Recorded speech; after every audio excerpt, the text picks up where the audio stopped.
Good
afternoon. Welcome into Main Street Sports Today, presented by Mid-Tennessee Bone and Joint, and we are back.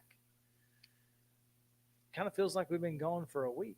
Oh, wait, we have. Well, I wasn't sure exactly which "we are back" you were referring to. We are back on the air for the first time in a week. We are back in this building for the first time in at least a couple months. It's been a while. I cannot remember the last time we actually did a show from here. So here in Columbia.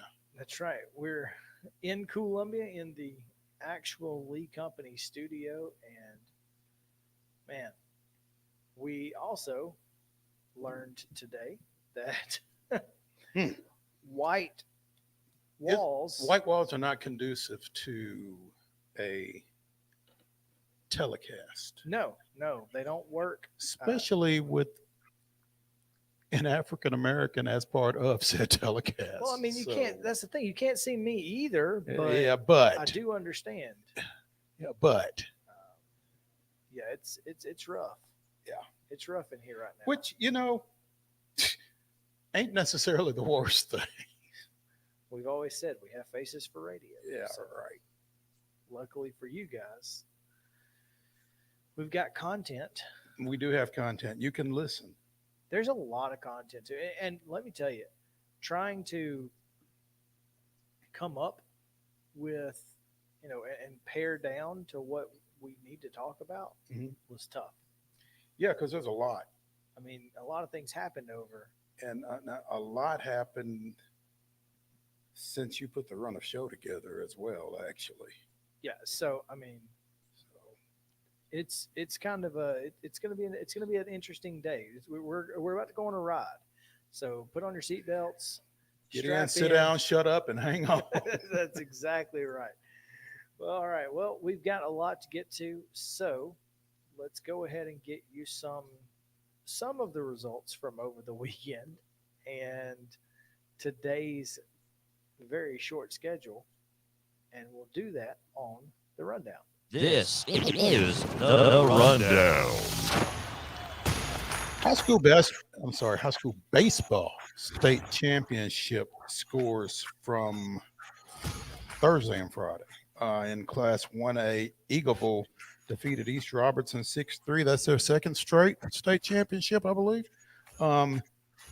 Union County defeated Milan 8-3 in Class 2A. In Class 3A, Greenville defeated Upperman 1-0. That sounds like a classic. Farragut 6, Hardin Valley nothing in 4A. In Division 2A, North Point Christian with a 6-5 surprise to some folks around here, I think, victory over Good Pasture. And in D2 AA, Knoxville Catholic defeated Christ Presbyterian 4-3. Well, the unique thing about North Point Christian is that they're the Tennessee State champions, and yet they're in South Haven, Mississippi. Yeah, yeah. I think that's why they're North Point. It's the North Point of Mississippi. Yeah, yeah. Softball championship scores in Class 1A. Gordonsville defeated Eagleville 5-2. It was Westview with a 13-5 win over Forest. Look at here, look at here. We'll be talking more about Forest in a bit, by the way. McNary Central 5, Lexington 3 in an All-West Tennessee Class 3A championship. Green Hill. Walk off. 3 years old? 2 years Yes, old. 3 years old. With a walk-off home run from a freshman, I do believe, to down Daniel Boone 8-7. In Division 2 AA, it was Baylor 9, Chattanooga Christian 5. And in D2A, Silverdale threw a wet blanket on Seth Anderson's final game as coach at Columbia Academy. The Seahawks with a 2-1 win over Columbia Academy as they tried to go for their fourth straight state championship, their third straight in D2A. So tough loss there for the Lady Bulldogs. No doubt. On the pitch in Class A, it was Madison Magnet 3, Alcoa 2. Kind of a little bit of an upset there. Alcoa had run roughshod through Class A to that point. Class 2A, Valor Collegiate shuts out Greenville 1-0. And in Class 3A, Brentwood, perhaps the best team in all of high school sports. Went undefeated. I mean, seriously, they may have been the most dominant team in any sport in TWSAA this year. 3-0 to win over Station Camp to take the Class 3A crown. Division 2 Class A, Lausanne was a 3-0 winner over Boyd Buchanan, and NBA with a 2-1 win over Christ Presbyterian to take the D2 AA crown. College baseball action SEC tournament, Texas A&M 3-0 over Tennessee in the opening round. Vanderbilt defeated Auburn 6-4 before falling to Florida 6-3.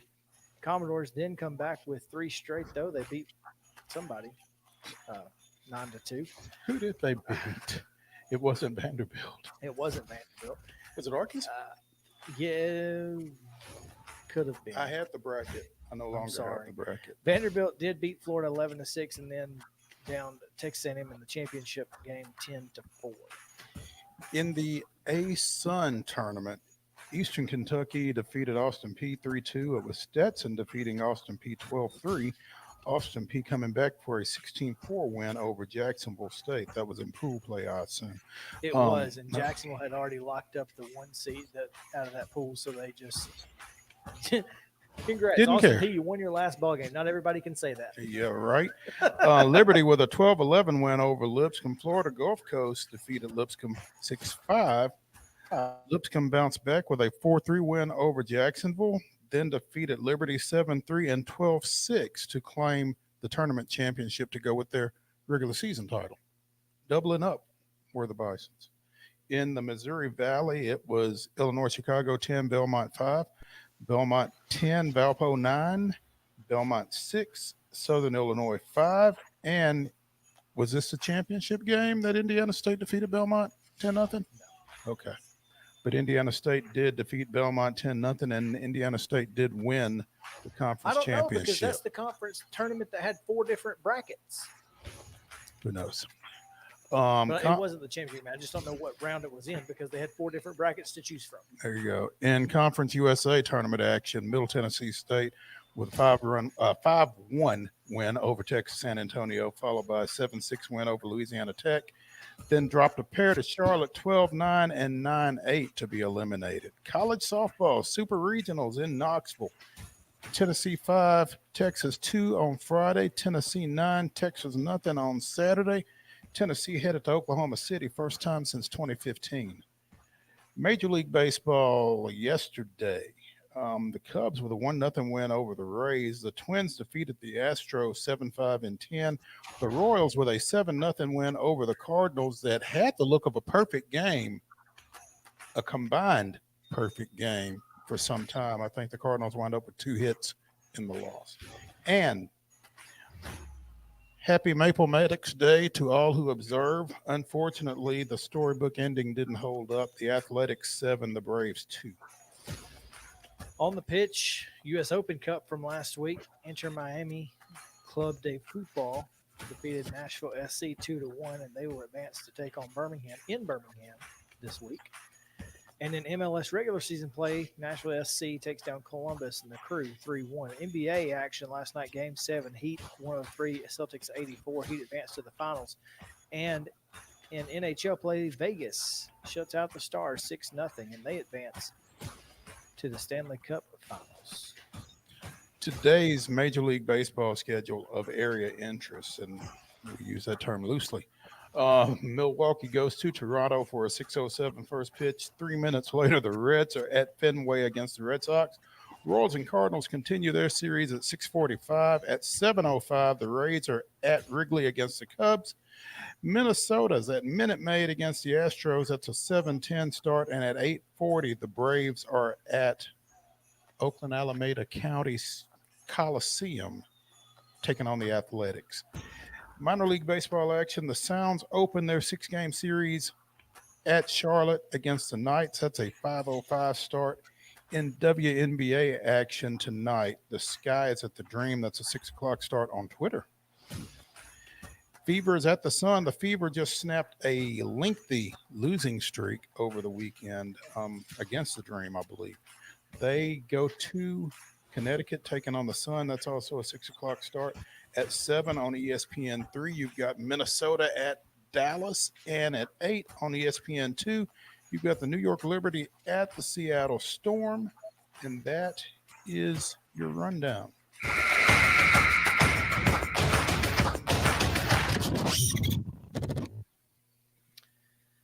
All right. It's time for our top story, and our top story was the top story we had is no longer our top story. Yeah, we'll get to that later in the week or later in the show. We will, in but fact. later being the key. We'll talk and make a decision here in just a minute. But today's top story is that John Hines will not return as head coach of the Nashville Predators. ESPN.com, among others, reporting earlier this morning, Andrew Brunette has been hired as head coach. Official announcement expected sometime this afternoon. And this is interesting, man. Not so much that the Predators are moving away from Hines after he went 134, 96, and 18 in a season plus? Is that right? No. Parts of 4 seasons. Has it been that long since Laviolette got gone? I guess so. I didn't realize it. I feel like it has, but wow. Okay. Here we are. But Andrew Brunette served last year as interim coach of the Florida Panthers, and they won the President's Cup. And they said, not that that's a good thing these days. Well, President's Trophy, excuse me. Yeah, I guess I guess they agreed. Thanks for playing. We've got some lovely parting gifts for you. And so he served as an assistant this past year with New Jersey after they did not remove the interim tag at Florida. And so he is now the guy behind the Preds. They're in the Stanley Cup Finals. Well, there's that. I guess. I mean, maybe they'd have been there no matter who. I don't know. Could have been a trained monkey at this point if you win the President's Cup with. Yeah, but Brunette scored the first goal in the history of the Nashville Predators as a member of that expansion team in 98, 99. So got a little familiarity. I guess I'll take that. Doesn't hurt. Look, Oh, and apparently I read somewhere he was the coach of the Devils power play this past year. So Were they good? I don't know, but I do know that historically Nashville has not been good. So All right, New Jersey's power play results. If you Google that, you get the Powerball, and yeah, the whole first page is nothing but lottery. So I guess I got to put in Devils. Of course, that's probably just going to bring up power play fails Devils in game one loss column. It's not looking good to start here. okay. Um, yeah, I don't have any statistics here, Mm. but Okay, so maybe that's not such a good thing. the New Jersey Devils power play success in their winning streak. They won 11 games in a row last year in November, and a big part of that was apparently the power play. So there you go. I mean, yeah, Maybe. Who knows? So here's the thing: why now? As opposed to a month ago? Yeah, I guess Maybe they just didn't want it to feel like a knee jerk. I don't know. I think that's possible. When I'll be honest with you, when Barry Trotz said we're evaluating everything, I thought, yeah, right, okay, sure. So I wonder how much of that played into it. Well, we said we were evaluating. If we come back with him, are people going to believe we evaluated? You know what I mean? We investigated ourselves and found no wrongdoing. Kind of thing. Yeah, exactly. So I mean, I can see how that might be, misconstrued. Mm-hmm.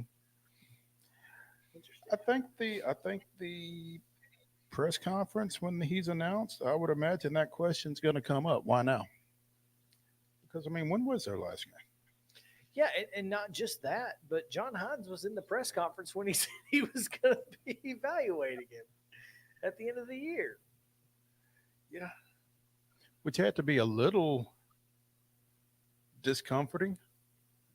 I mean, we saw John in person the day that Barry Trotz was introduced, and I don't know. I mean, it didn't seem to me like he had a lot of worry. Seemed pretty comfortable at the time. But clearly, the Preds' final game was April 14th. So it's been 6 weeks, basically. Right at 6 weeks. I guess.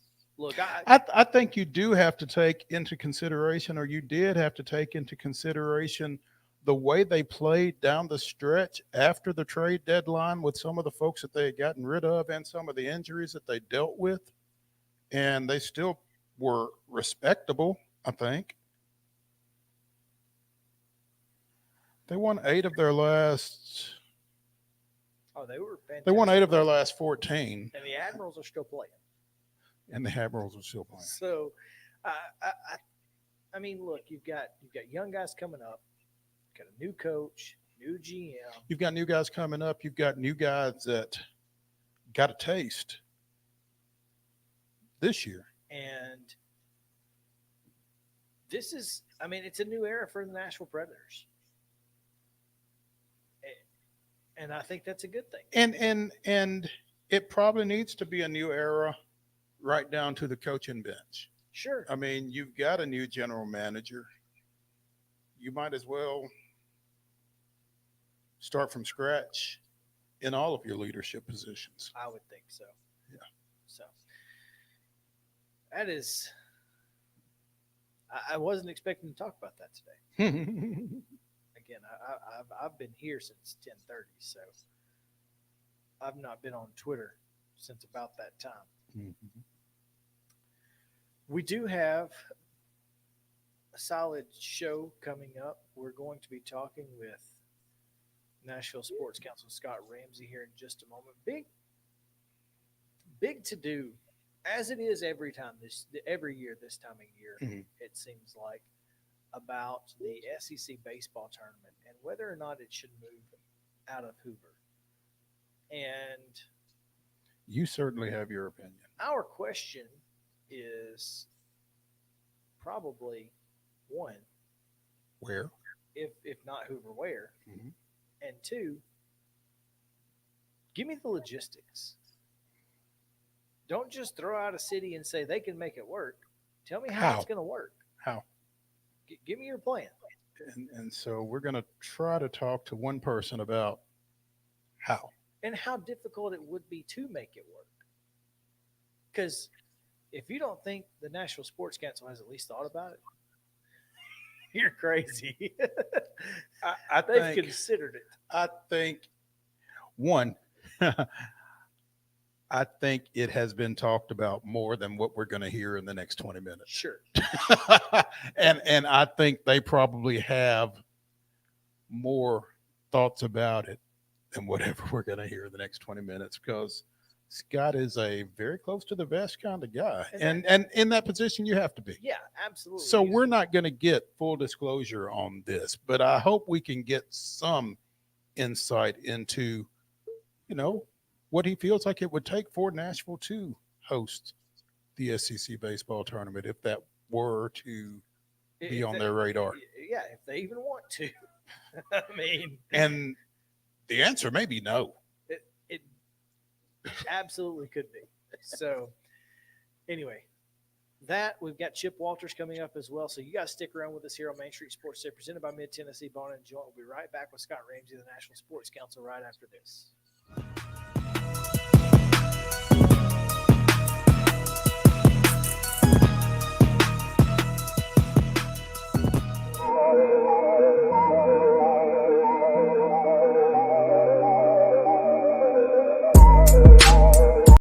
Mid-Tennessee Bone and Joint treats your orthopedic injuries and existing conditions. Our trained physicians will get you back in the game faster.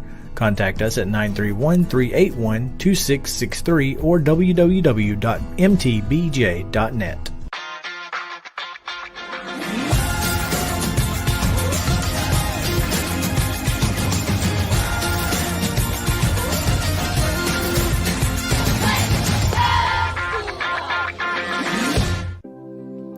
Custom Stone Handler supplies over 600 distributors and suppliers with quality stone products.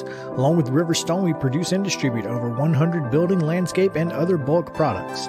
Our goal is to provide quality products, service, and partnerships to ensure our customers' success. We firmly believe that the measure of any person or company is how they treat other people and customers. Give them a call at 931-490-4990 or visit CustomStonehandlers.com.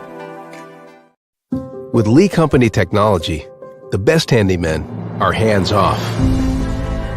Lee Company techs have been using visual findings and other smart technology tools for years to add transparency and virtually take customers along. You see what we see, whether we're in a crawl space or on a roof. With Lee Company, technology helps us help you, no matter what's happening in the world or at your house. You can't see the sights without the sounds. From the crack of the bat to the roar of the crowd and everything in between, discover what Hit City has to offer. Spend your nights cheering on the Nashville Sounds at First Horizon Park with giveaways, fireworks shows, theme weekends, and more. Single game tickets are on sale now. Visit NashvilleSounds.com to claim your seat today. Attention Tennessee homeowners, we want to buy your house. Hi, we are Real Property Solutions, a local real estate investing group. We pay cash for all types of property, so you walk away with more money in your pocket because we eliminate any fees, closing costs, and commissions. Now the best part, we can buy your house as is, meaning you don't have to do a thing to your property. You get to take what you want, leave what you don't, and don't even worry about cleaning. We close on your timeline, whether that's 7 days or 70 days. Interested in selling? Just give us a call and we'll come out to your property and quote you a cash offer within 24 hours. Please call 615-527-8750. That's 615-527-8750. Mid-Tennessee Bone and Joint has been the official sports medicine provider for Murray County Schools for more than 40 years. We specialize in orthopedic service, and our Ortho Quick Walk-In Clinic lets you bypass the ER. Visit us online at www.mtbj.net.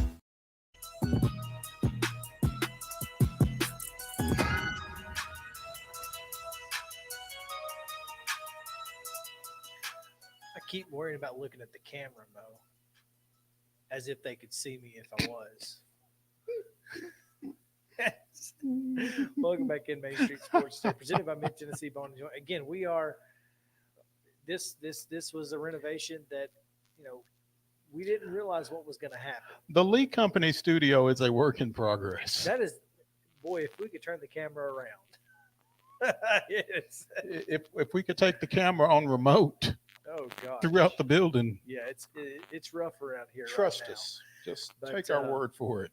But we're happy that you guys are with us and that we are back in the studio. We're super excited about this next segment as we go to the Real Property Solutions Hotline. Scott just, I think he might have gotten. Scott's having trouble, says JK. Yeah. Yeah, we're effing Scott on right now. I'm in talk. Actually, he says Scott's has saving trouble. Saving. But it's okay, and like we were just talking about. Look, here's my opinion on this, and we can get into. Hoover is not the perfect place. It's not perfect, and especially not going to be perfect when Texas and Oklahoma join the conference. It's just not going to be. But it's a fantastic situation. Well, it may not be the perfect place. But it is there. I don't know that there is a perfect place. And I think as much as anything else, Hoover is the lesser of all evils. Very well. Which, I mean, is a tough way to look at it. But again, I don't think Hoover is bad. But for whoever has issues with Hoover, I don't know that there's any place that addresses everything, or it might address something and create something else. And there is a degree of the devil that you know.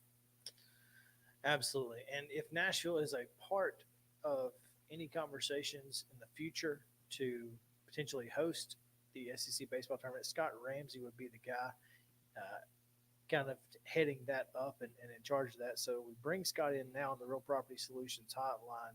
Scott, can you hear us? Yeah, guys, a little bit. You're kind of going in and out, but I'm catching some of it here. So it seems to be cutting out, but that's not sorry good. about that.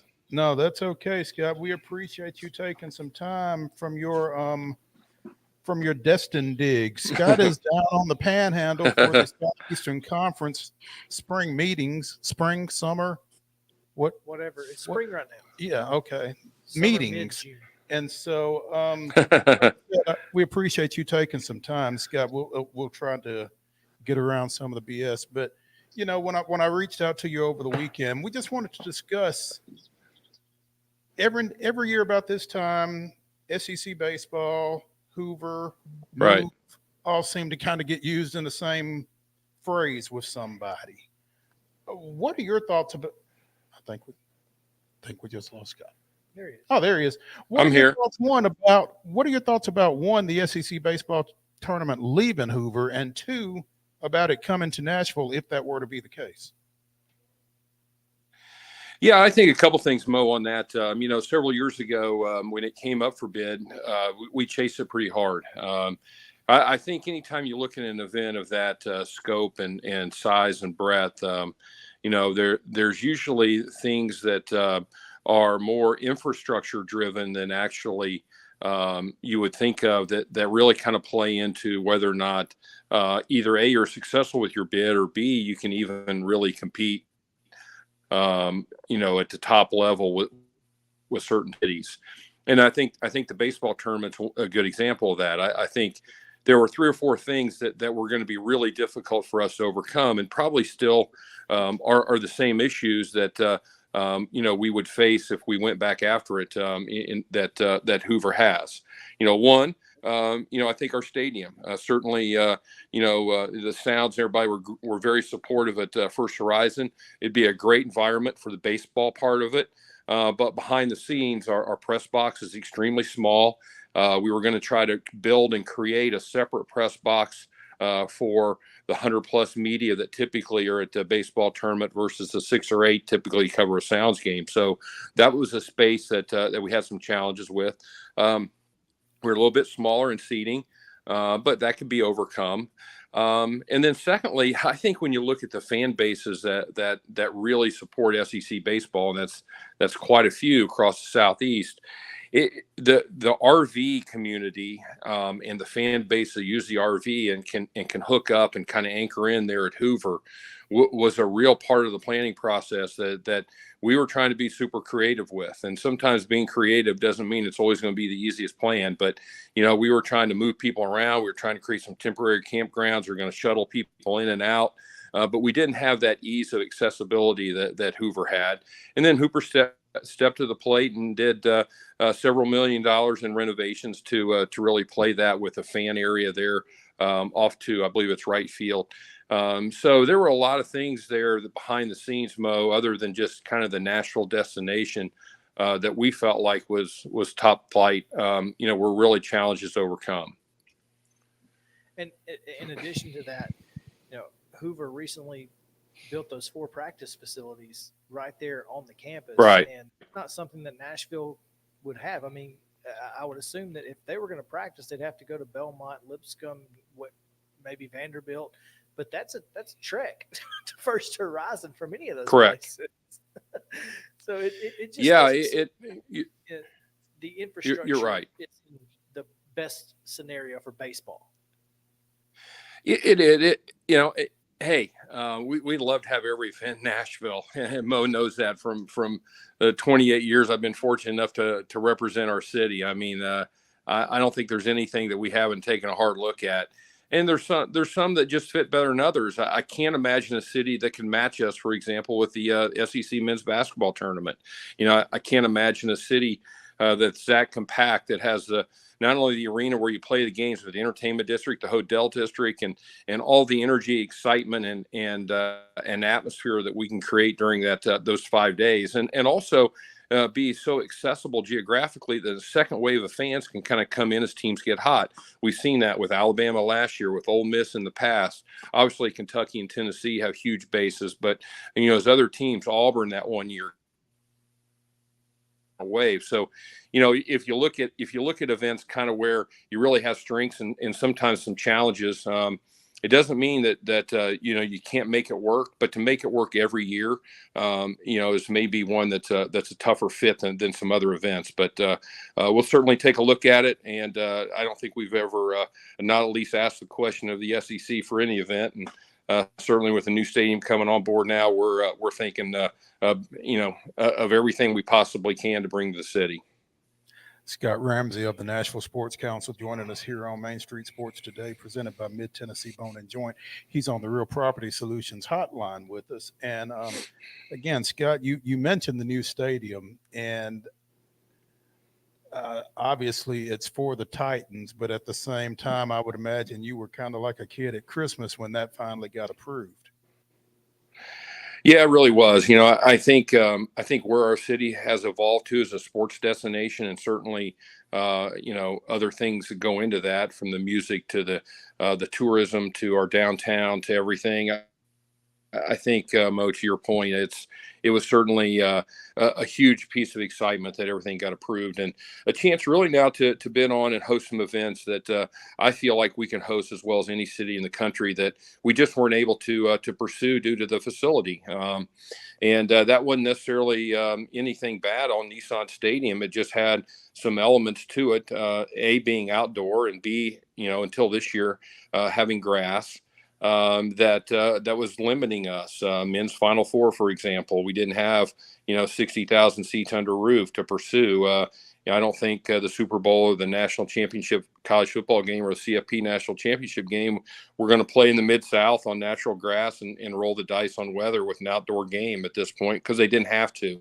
So I think those events in particular really going to open the door, but also it's going to allow us to have some events that are much more closer in proximity without having to worry about grass surface being, able to play on for athletes from a safety perspective. And that was our biggest challenge the last few years on the bowl game, just kind of waiting on the NFL schedule and trying to figure out how much time we had to kind of move around that. But at the same time, kind of build into the week with a New Year's Eve event, everything else we had going on in the city to really maximize the use of that facility. So now that those kind of handcuffs are off of us, and we're really gonna work hard on what that first 5 to 10 year plan looks like in the new stadium. How many times have you and Bill Hancock talked? I couldn't even count them, to be honest with you.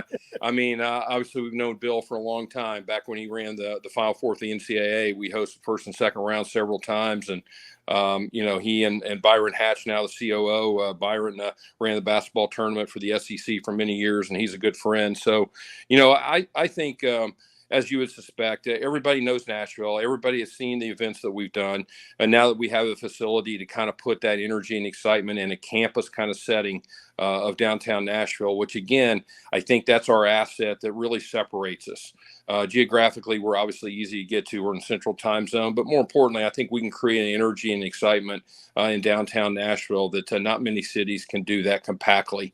We don't have to put a lot of people on and move people, thousands of people around, a regional part of our city. So, certainly some we're going to keep. We're obviously excited about the opportunities, and I really have a high level of confidence we'll be successful.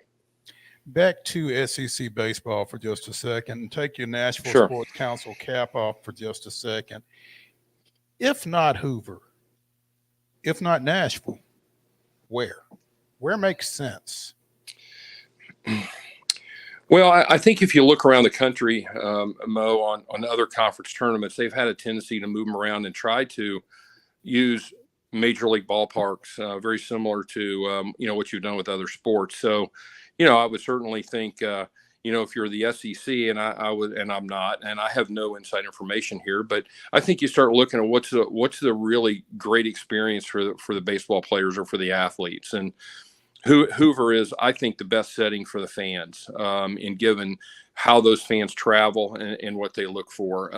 But then I start thinking, you look at major league ballparks. I mean, I think you look at Atlanta, you look at, then you're expanding into Texas. So you could look at Dallas, you could look at Houston, you could look at some places with some major league parks that would be a really unique setting for the conference tournament, very similar to what we do for basketball and what Atlanta does for the football championship. So, that would be, I would think, if it, to answer your question, if not Hoover, where? I certainly think the SEC will stay in their footprint pretty solidly, but who knows? And the biggest complaint is the weather. It doesn't have a roof. So if that's the case, I mean, that severely limits you. I mean, if that's what you're trying to avoid, right? Yeah, you broke up a little bit on me there, so I'm not sure. I heard weather. Are you talking about football, Yeah. baseball? Baseball, it weather and roofs for I mean, baseball. that limits your possibilities. Yeah, it does. But usually May in the Southeast, I think you're going to have some opportunities for baseball that the weather's not going to be too impending on that. I think, one of the events we've always kind of wanted to look at to some degree is the SEC golf championships. And, they've really kind of anchored into Sea Island. And again, for when you're looking at the middle of April, then you start thinking about weather and impacting the championship, which, you don't want that to happen if you can help it. Certainly outdoor events are going to have weather, and you're going to have to deal with it, whether it's thunderstorms in September in college football or, just bad spring weather in March or April. But, I certainly think you'd like to try to minimize that impact if you can. That makes sense. in my world, I'm from Birmingham and the metro area, so there's some nostalgia there for me because I went to the SEC tournament a lot, when I was growing up and have gone since I moved away. But I love Nashville, and I think that Nashville puts on the best events in the world. I mean, you guys do a fantastic job. The Music City Grand Prix is coming up in a couple of months, and that's a huge undertaking. And on top of everything else, it's like how many of these events can we plan in a single year? We got it's a 13-month a year job, isn't it? So you got to think about that too. But I just I think that you guys do a fantastic job, and if it wasn't in Hoover, I'd want it to be here. But obviously, I think that Nashville is a fantastic place, and Scott, what you guys do is just remarkable. And you're welcome since you left us. He said, "You know what? I'll take that, and I'll and I'm gonna dip, and I'll dip out." So he's back. Thanks, man. Scott, we appreciate you hanging with us through the. I'm sorry, guys. I'm kind of losing you here, so I know okay. that makes for bad radio and TV, but I'm trying. Well, and so are we. But man, we appreciate it. Get on back to enjoying Destin and hanging out with Saban and the gang down there, and we'll catch up with you soon. You're all jumbled on me. I don't know if you can hear me, but anytime, Mo, if you need something. Thank you. Apparently, Destin is. I don't know if it's Destin or if it's us. Well, I can tell you this. There's a lot of folks in Destin, Florida right now, and I wish I was one of them. Always. Scott is. Can you hear me now? Yeah, Scott. We just want to say thank you again, and we appreciate it. I can't hear you. We'll see you later.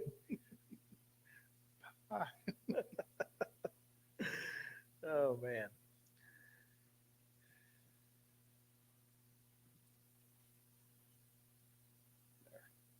Yeah, there we go. Yeah. Let's take a quick break, and man, I didn't expect to get that much. We got a lot there. Mm-hmm. So let's take a quick break. When we come back, talk a little Braves and other Major League Baseball. So stick around. Main Street Sports Today, presented by Mid-Tennessee Bar and Joint. We'll be back after this.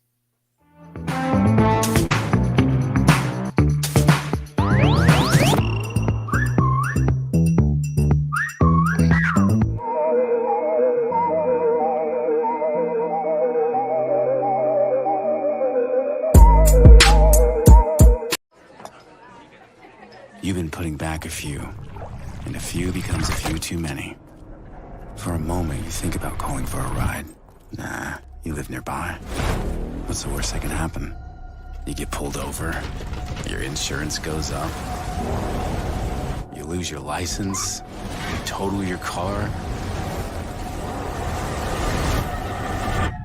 you kill someone. Tired of hanging lights every year? We get it. That's why Southern Nights is here to help. We install programmable lighting on your home or business so you can enjoy beautiful, customizable lighting all year round. No more ladders, tangled lights, or cold nights outside. We do the work, you do the celebrating. Call Southern Nights today and take the hassle out of holiday lighting forever. For a free quote, give us a call at 931-241-3074 or visit our Facebook page at Southern Nights.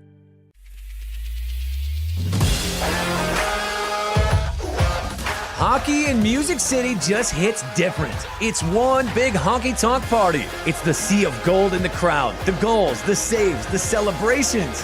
It's an experience like no other. Experience Predators hockey all season long.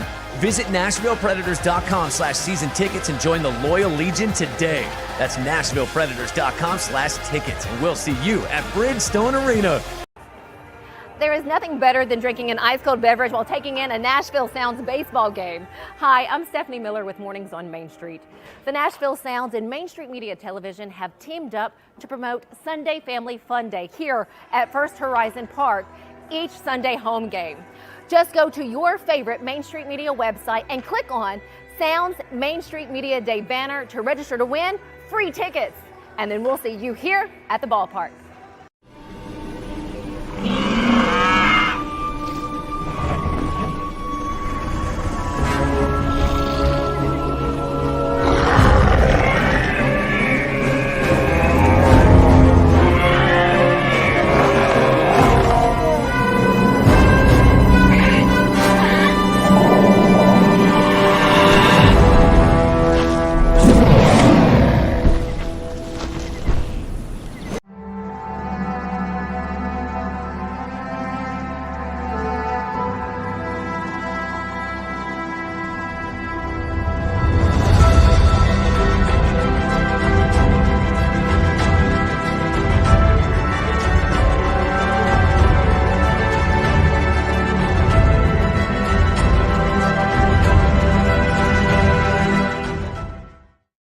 May 30th, 2003, the Braves treated a former teammate as you should.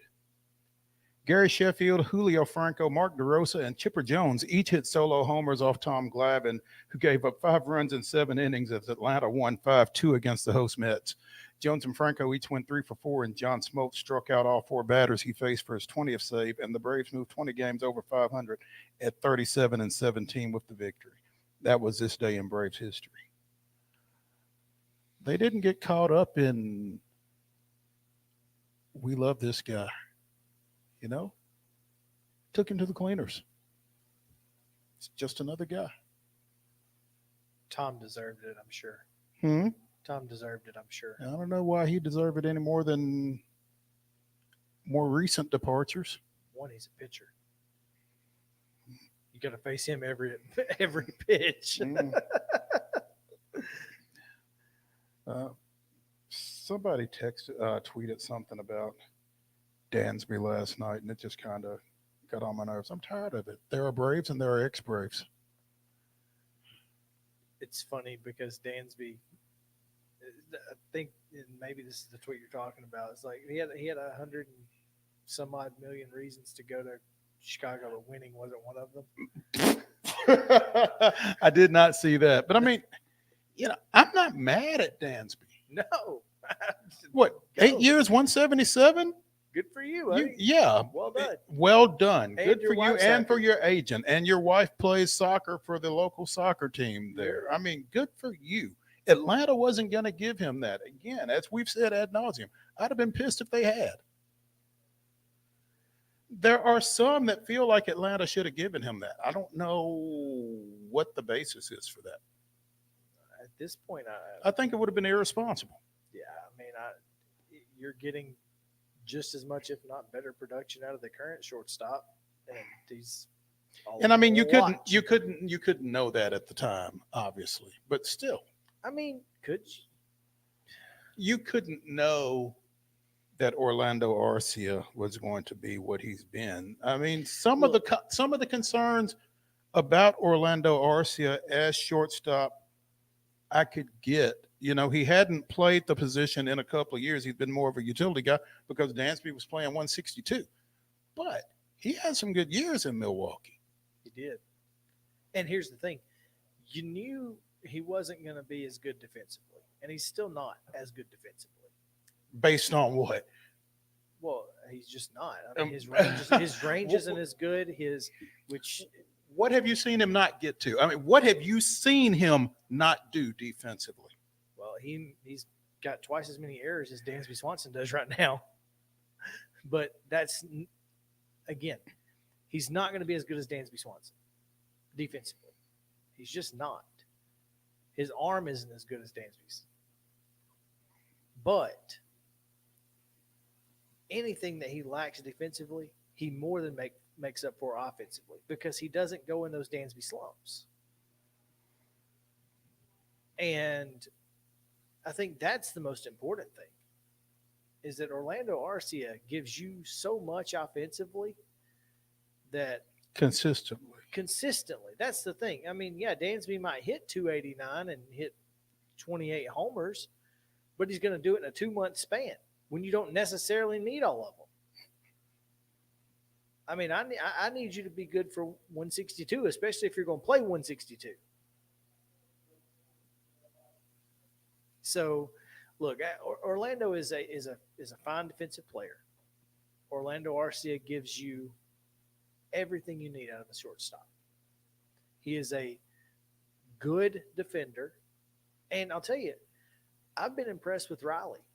Austin Riley has been able to. I've never thought Austin Riley was bad defensively at third base. I don't know. Maybe I'm a little biased, but I think both those guys make the plays that need to be made as well as any third base shortstop combination you're going to come up with.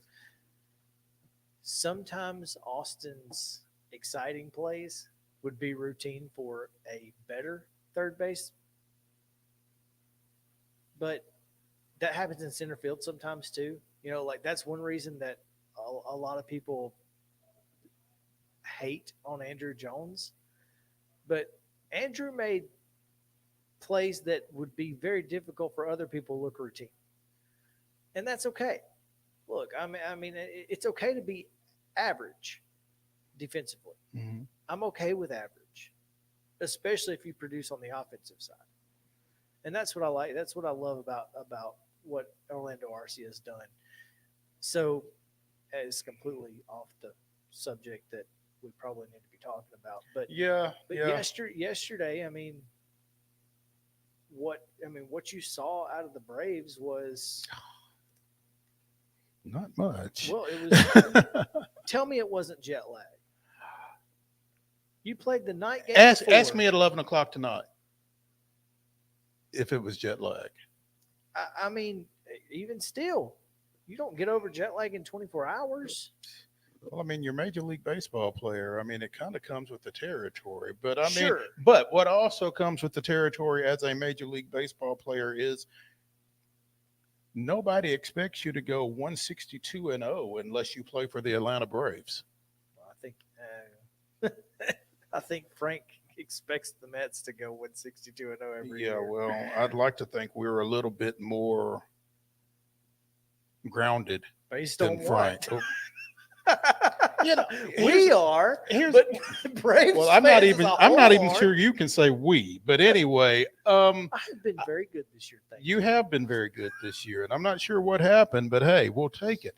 I think one of the issues with the Braves fan base, and we're still not talking about what we need to, but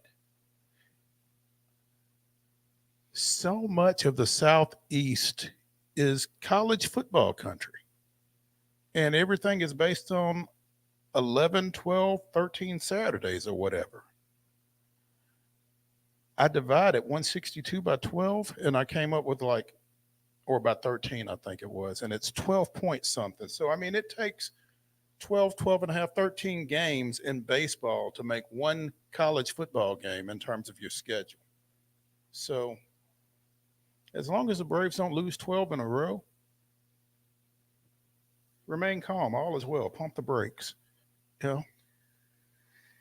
I just think that it's a fan base that is so football centric that every baseball game is either the highest of the highs or the lowest of the lows, whether it's in May or it's in July or it's in September. And man, y'all gonna give yourself some heart issues at this rate, especially coming back to last night. That being said, Mm-hmm. they'd lost 10 in a row. 11.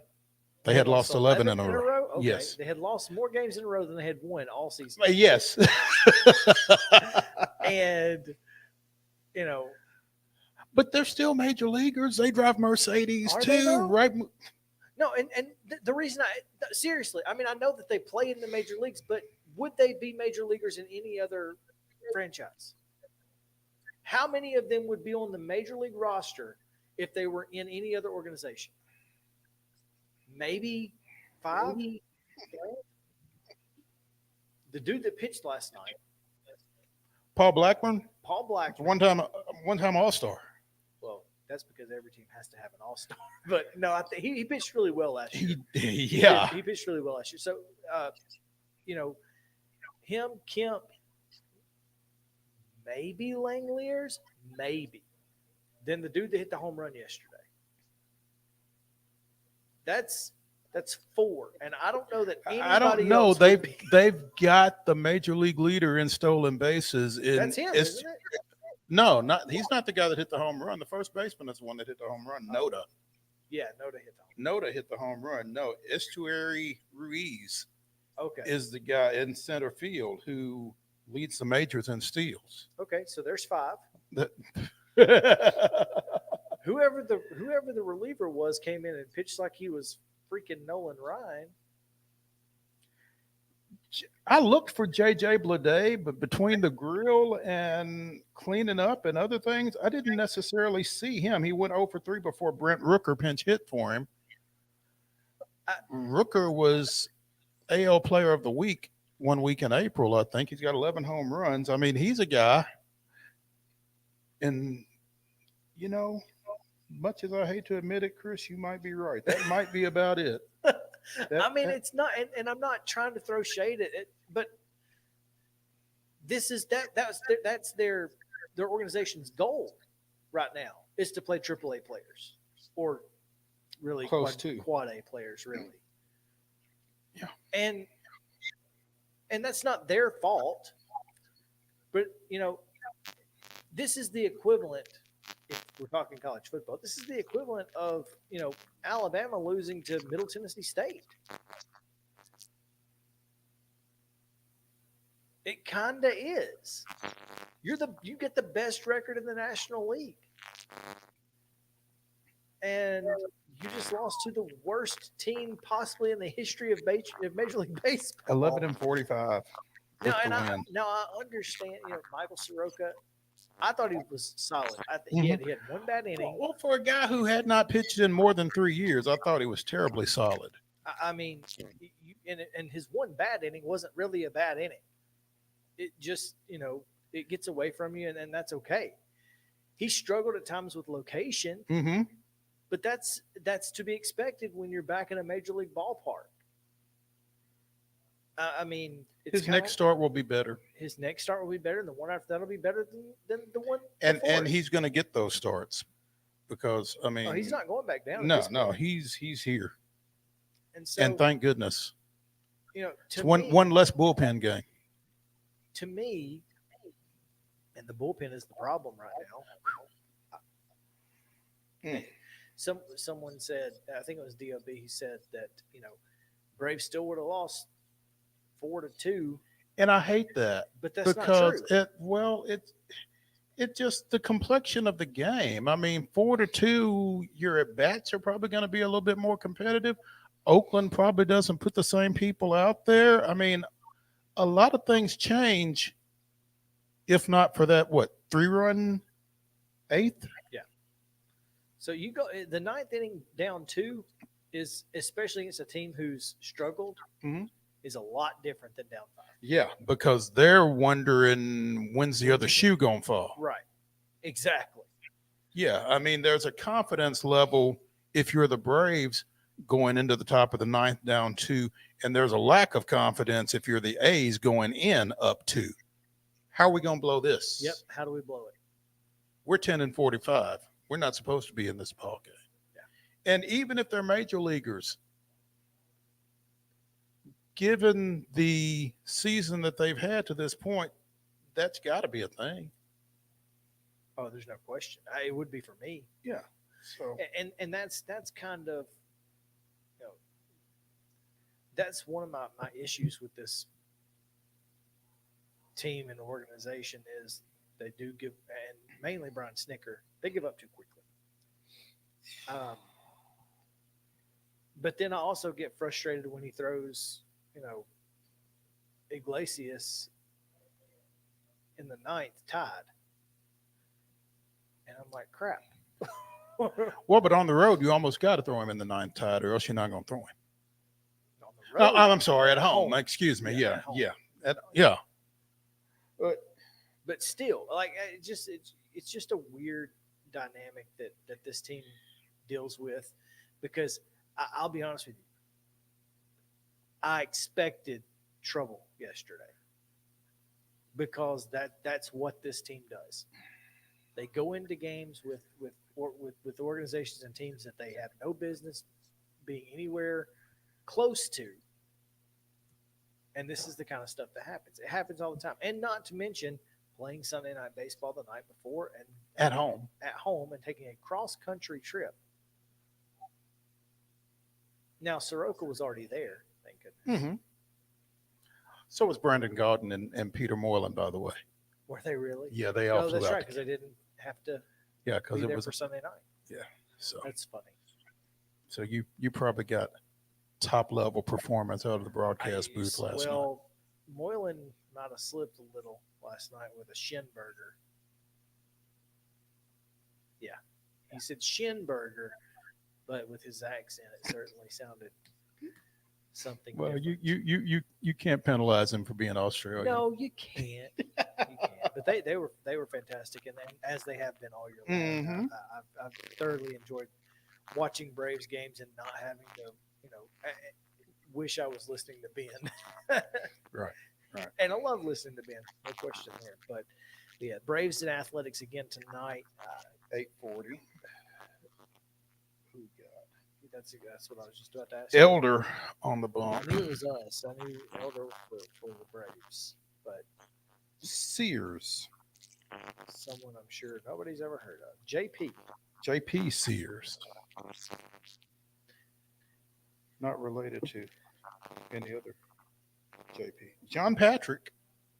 So close. Yeah, Yep, so far yep. away. All right. South Carolina native. Pitched at the Citadel. Ooh. We'll be right back. We're going to take a break. Chip Walters comes up right after this, so stick around on Main Street Sports Day, presented by Mid-Tennessee Bone Joint. Back after this.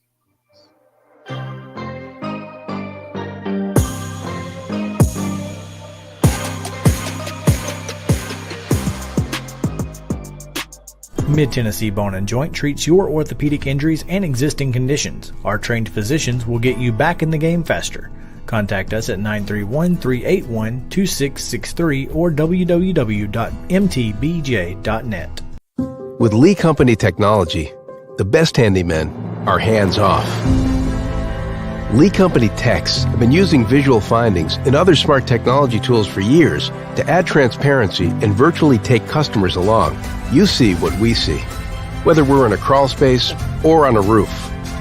With Lee Company, technology helps us help you, no matter what's happening in the world or at your house.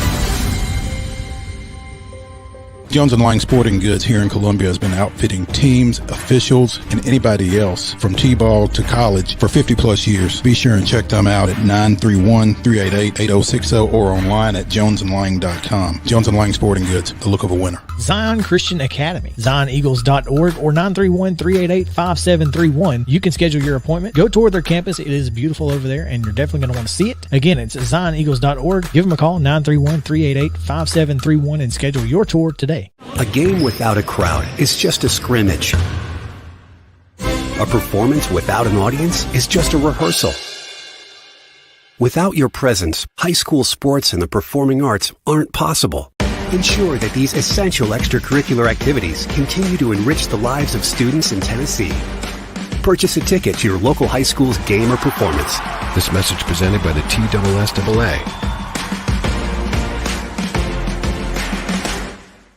You can't see the sights without the sounds. From the crack of the bat to the roar of the crowd and everything in between, discover what Hit City has to offer. Spend your nights cheering on the Nashville Sounds at First Horizon Park with giveaways, fireworks shows, theme weekends, and more. Single game tickets are on sale now. Visit NashvilleSounds.com to claim your seat today. Attention Tennessee homeowners, we want to buy your house. Hi, we are Real Property Solutions, a local real estate investing group. We pay cash for all types of property, so you walk away with more money in your pocket because we eliminate any fees, closing costs, and commissions. Now the best part, we can buy your house as is, meaning you don't have to do a thing to your property. You get to take what you want, leave what you don't, and don't even worry about cleaning. We close on your timeline, whether that's 7 days or 70 days. Interested in selling? Just give us a call and we'll come out to your property and quote you a cash offer within 24 hours. Please call 615-527-8750. That's 615-527-8750. Mid-Tennessee Bone and Joint has been the official sports medicine provider for Murray County Schools for more than 40 years. We specialize in orthopedic service, and our Ortho Quick Walk-In Clinic lets you bypass the ER. Visit us online at www.mtbj.net.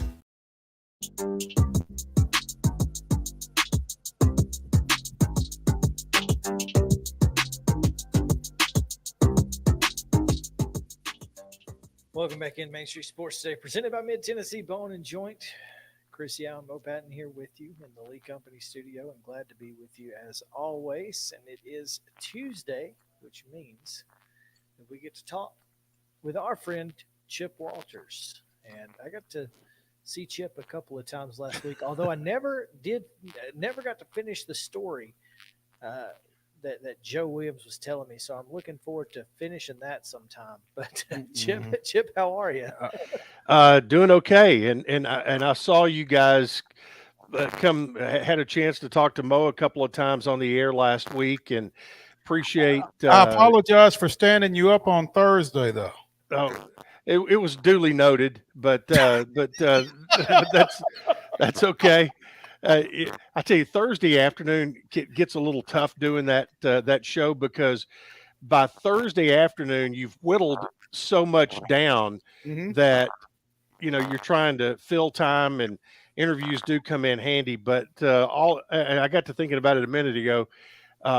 We did 21 hours of coverage, and thanks to Main Street TV for carrying all of that with us, as well as it was on TSSAAsports.com. But we get such terrific feedback from folks, whether they're in town going from one venue to another, or whether it's a grandma, grandpa who might be living anywhere in the world, and they're able to keep up with how their kids are doing.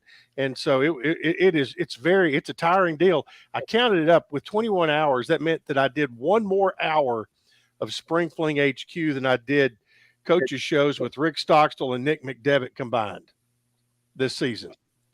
Wow. Well, I tell you, I got the opportunity as I came through there on Tuesday to pick up a couple of passes for our photographers, and you guys shanghaied me for a few minutes there. But the nerve center there, where you guys are able to keep up with all of the scores of everything that's going on everywhere, and I'm sure that's a Bradley production, but that's fantastic, and I'm sure that really goes a long way toward helping y'all fill that 1 hour. It does. We and you're 100% correct. Bradley Lambert is the brains behind all of that, and every once in a while on the air you would hear us talk about, well, on the magic screen we have a screen that has all of the live stat feeds. Well, it's actually just a score bugs of every baseball, every softball, and every soccer match in real time up in front of us, and have the ability to take that screen and have it on my laptop. And let's say there's a score change in whatever game there was, I can click on that and it'll take me right to the live stats, and I can then know exactly what happened. But that really is something that keeps us going. And also, as you well know, at the track meet, there's so many things going on, but they pretty much post them directly to the TSSAA site, and we can go and get those results and get them out on the air. Tennis is the one that's a little bit delayed because of just the nature of tennis, and they call those in after matches. We get those in batches at a time, but it's it's one of those things. At the end of it, you kind of sit down, exhale a little bit, and say, well, that was fun, and I wouldn't want to do it again tomorrow, but that was fun. I just wonder if Bradley asked for a raise annually before spring fling or after spring fling. I think right after would be in his better part of his timing, I would say. I don't know, because I think you got leverage going in. Well, that's true. You got leverage. That's true. You got leverage going in, and attaboys on the way out. Backside, that's it. Yeah. But Chip, you guys, as always, did a great job with that, and I was happy, and I'm sure Chris was as well, to be a small part of that.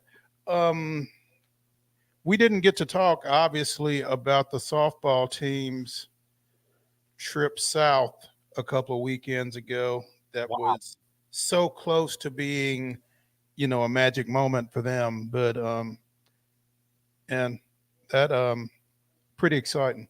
Yeah, absolutely. And it was and Jeff Breeden talked about it on the front end of the regional, that he talked about what how he expected his young ladies to play with no fear and that they were completely ready for that stage. And that proved to be true because, Central Arkansas came in with a lot of high praise, and they'd scored a ton of runs, and Middle shut them down twice and picked up 2 wins over them. And they were ranked in the top 25 at the time. And then they get to the, dropped a game to Alabama after a really one bad inning was their undoing, and it can be for anybody. And then came back on the day of the finals and really were the aggressor, I thought, against Alabama, got the win 4-1, and then had a one game winner take all, and there's all kinds of, in a 1-0 game, all kinds of ifs and buts, but I'm watching, I'm thinking, well, was that an out on the stolen base or not? And then he turns around and Shipman hits the home run. She makes the great throw and then hits the home run to get the win. But Middle softball picked up 3 top 25 wins, which for the year now in all sports, 9 top 25 wins between football, men's and women's basketball, baseball, and softball. And so it's been a really good year. And I would just throw this out there. Our friend Sam Doughton, his Sunday column was kind of a look back on the whole year and kind of encapsulated a lot of things. And if you get a chance, it's on GoBlueRaiders.com. It's a good read. Saw a tweet earlier today, Chip, as I was on my way to the Dimple. Laura Mueller has entered the transfer portal. Well, you're ahead of me. You're a little ahead of me on that. So I hate to hear that, but she obviously got a lot of attention. It will be, I'll just say this about that. It will be very interesting to see where she lands through some grapevine stuff I've heard on the backside. Hoping that wasn't going to be true, but we'll see. And I will say this. People sometimes come back out of the transfer portal the same direction that they went in. Yeah. So just because she's in the portal doesn't necessarily mean she's gone. Correct. We saw that with Elias King in basketball. And so, she's, obviously experimenting to see if there are greener pastures, but sometimes you turn around and you find out that the pasture where you are is pretty green as well. So, I hate to hear that, but that's a team that has just about everybody back. That's, the experience they gained this year was terrific. And I think it'll pay off, in recruiting, because the transfer portal door does go both ways. And so, we've seen what Nick McDevitt has done with the transfer portal. We've seen things in football. So, we just haven't heard a ton of it in baseball and softball, but I think you're going to this year. Yeah. One of the things about the transfer portal is, especially now that with the way that it works and the way regionals work, they're all on TV.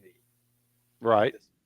And, oh, by the way, you're on the campus of a most of the time Power 5 conference team.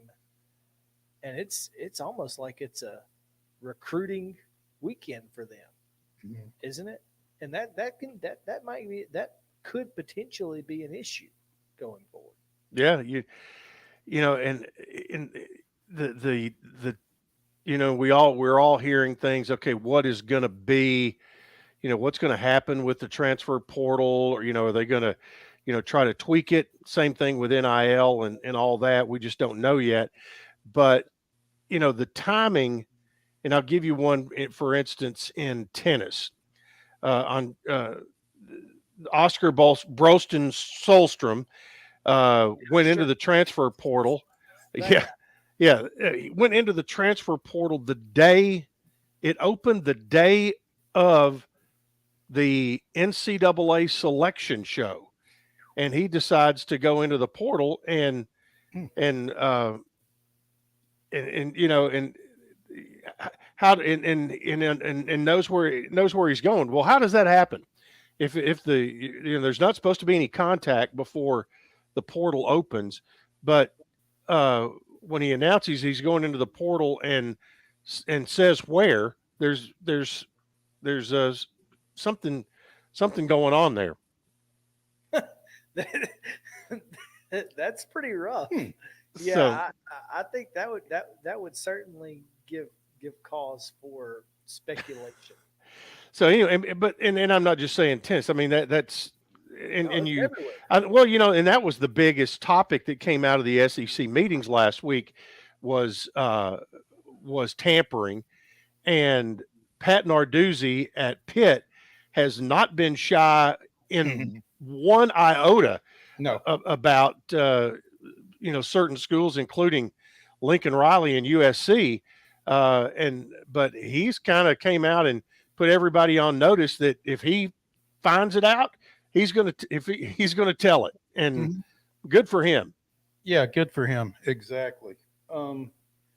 Chip Walters, the voice of the Blue Raiders, joining us on the Real Property Solutions Hotline here on Main Street Sports Today, presented by Mid-Tennessee Bone and Joint.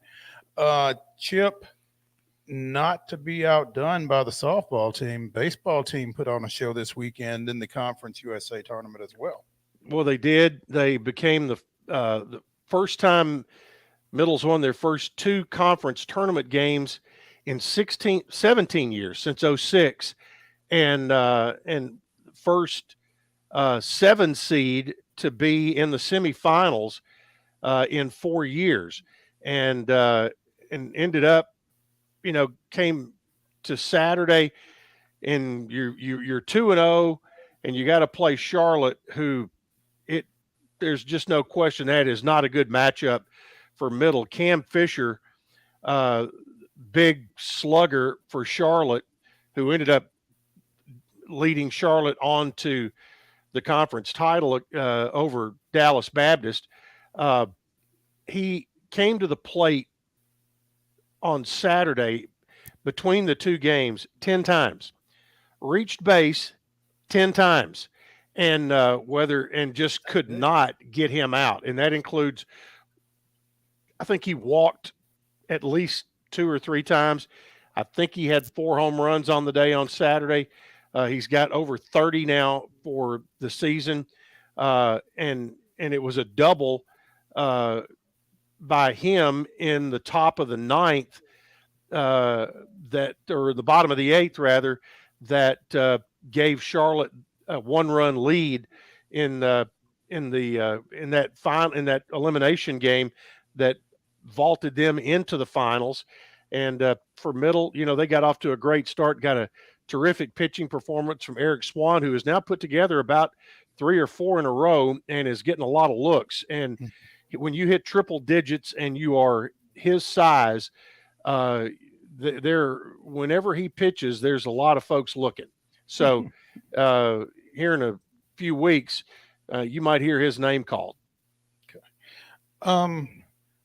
As the NCAA tournament bracket was announced yesterday, I was wondering, Chip, who Charlotte knocked out, because they definitely stole a bid. It was probably supposed to be DBU, and that was it coming out of Conference USA. And obviously, who did Tulane, 19-40, Tulane knock out by winning the AAC, where I'm sure East Carolina was the odds-on favorite.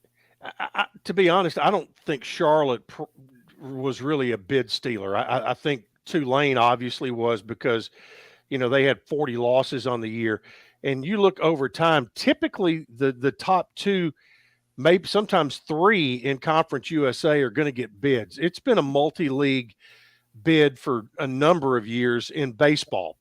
And so I think Charlotte's been good enough to be in that conversation. They finished in the top 3 in the league.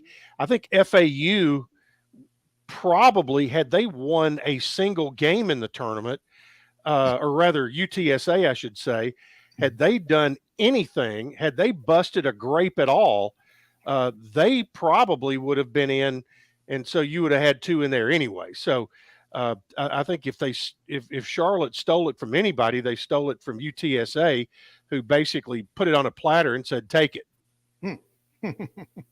Wow. Chris, there was something you wanted to mention while we had the voice of the Blue Raiders. Oh, Conference USA has added bowling.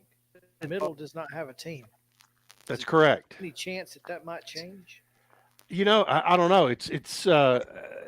And they, the conference meetings were last week in Destin, and I think it's interesting that Vanderbilt is going to be playing in Conference USA in bowling, and Conference USA. When you start digging a little deeper in some of the some sports like swimming and diving, certain leagues don't have them.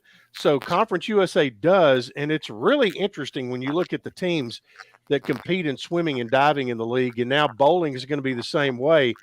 And hey, it might be time to crank up strike and spare and see what's shaking. But obviously, Vanderbilt's been able to have a ton of success with that. And I guess I don't know this for sure, but I would guess that would somewhat mean that you're in a good bowling area, and if you've got a national championship team in your conference, that would automatically make your conference pretty strong. Dating back to 2014, 6 of the 9 programs that will be Conference USA bowling programs have won 5 of those national championships. Stephen F. Austin in 16 and 19, Vanderbilt in 18, and this past season, and 23. Sam Houston in 2014. So what you're saying is Middle just needs to leave it be and let them. Don't try to get in there. May not want any part of that bus up. Yeah. I'm and to be honest, I'm curious of what, when it does come time to add a sport, will it be bowling or will it be beach volleyball? And beach volleyball is pretty easy to add. You've got those athletes already on campus for the most part. You do add some that are strictly beach players, but as far as facilities, that's not all that hard to do. I mean, UAB's got a really nice facility, catty cornered across from Bartow Arena. And so it's a sport too that's hot right now. It's gaining eyeballs just like softball has.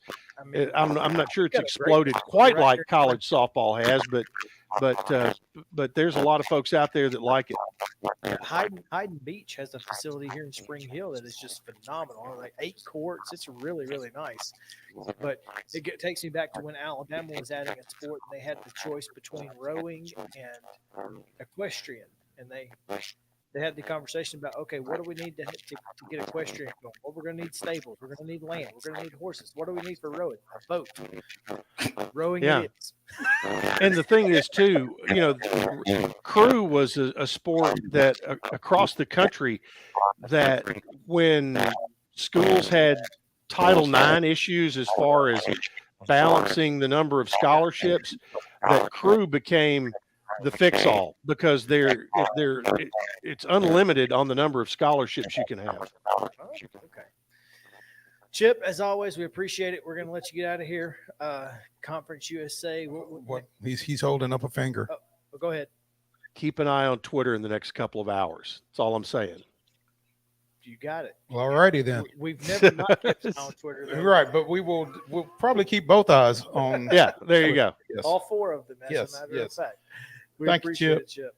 Thank you, guys.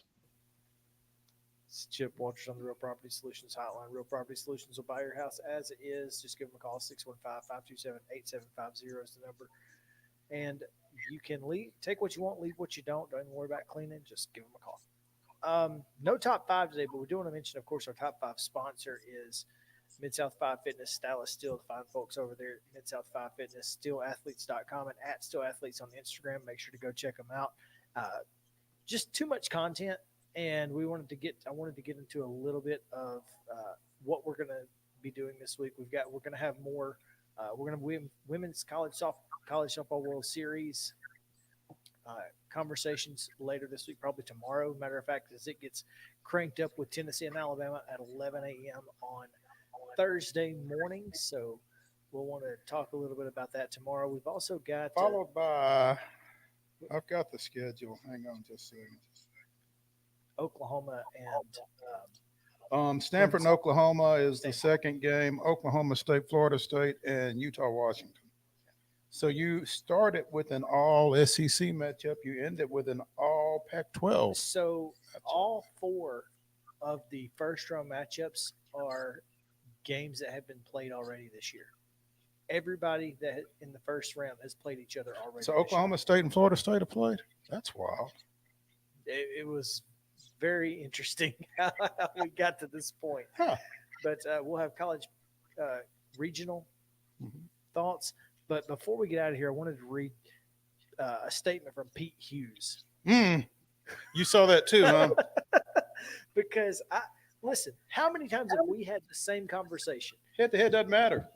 Apparently, that news didn't get to Pete Hughes. So, Pete, if you'd have been listening to us for the last year, you'd have been no. You would have already known this.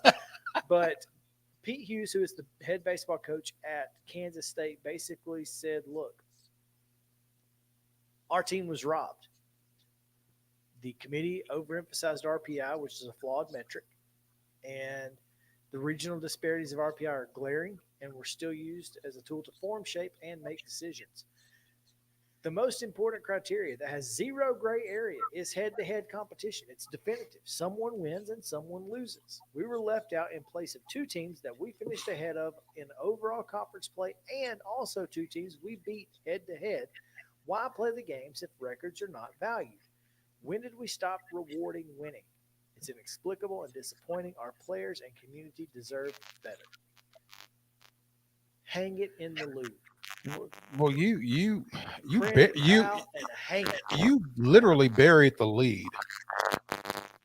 The Division I baseball committee and the system failed K-State, our program, and our seniors. I would encompass that in they were robbed. Yeah, well, robbed. He said. Yeah. He didn't say that. That's you said that. Paraphrase. But yes. Yeah, I mean, good for him. Good for Pete. You know, in much the same vein as Chip was just talking about Pat Narduzzi up at Pitt and transfer portal and that kind of thing. Yeah, I mean, these guys need calling out. If head-to-head doesn't mean anything, why are you playing the games? Well, let's just put them in a computer and see what happens. Yeah. It's a little frustrating. There's no question there. I get it. Appreciate you guys being here with us. And man, again, we're going to be talking with someone from the Savannah Bananas later this week. Looking forward to that. Ahead of they are at the First Horizon on Friday and Saturday. And if you don't have tickets, you ain't going. You might get tickets, but you better be careful. It's kind of like Taylor Swift tickets. But you can get them. Oh, really? Maybe. Secondary market. They expensive.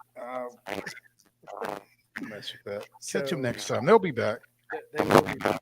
So, we will be too tomorrow. At 2 o'clock, we'll have Heather Williams talk NASCAR. We'll have College World Series, Women's College World Series talk, and all of that and much more. So appreciate you guys being here with us. We will send you out for a wonderful Tuesday right here on Main Street Sports Day, presented by Mid-Tennessee Bone & Joint. Come back to the Lee Company studio tomorrow.